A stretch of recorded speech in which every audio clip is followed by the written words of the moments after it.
Oke, Assalamualaikum warahmatullahi wabarakatuh.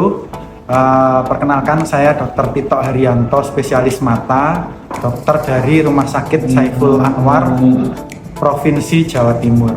Nah, hari ini kita mau belajar nih tentang kelainan di mata ya. Beberapa ada kelainan di mata. Kalau ini khususnya kelainan yang oleh karena penglihatannya turun perlahan. Nah, kalau kita lihat pasien-pasien, kalau dia ada keluhan penglihatan atau yang kita namakan visus itu turun perlahan, itu ada berbagai macam kelainannya.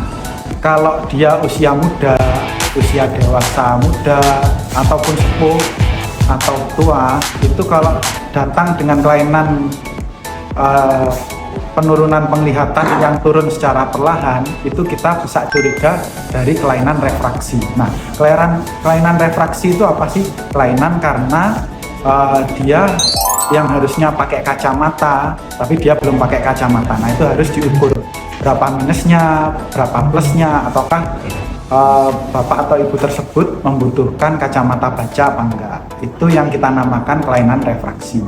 Ada lagi yang kalau penurunan penglihatan perlahan juga, tapi yang usia sepuh atau tua, itu juga bisa diakibatkan bisa karena katarak, bisa karena kelainan retinopati. Nah, retinopati ini kelainan yang terjadi di retina mata yang akibat komplikasi dari diabetes ataupun hipertensi.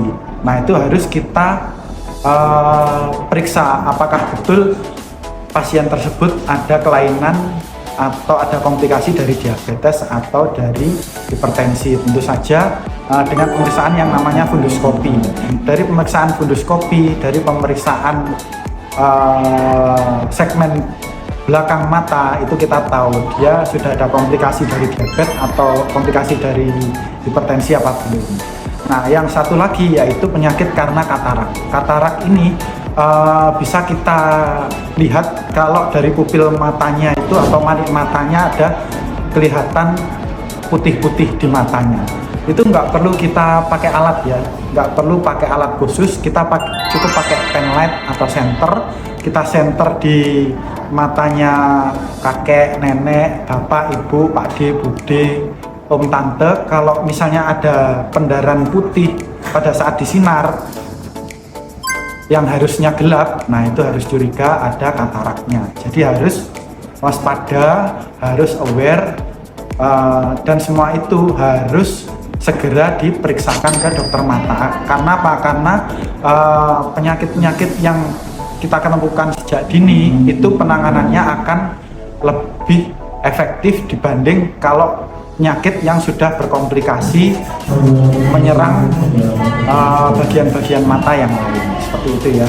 Semoga hal ini bisa menyadarkan, bisa memberi wawasan pada kita semua agar supaya aware terhadap mata kita, mata orang-orang yang kita sayangi, dan mata-mata orang-orang di sekitar kita. Semoga membantu. Demikian dari saya, mohon maaf jika ada salah. Assalamualaikum warahmatullahi wabarakatuh.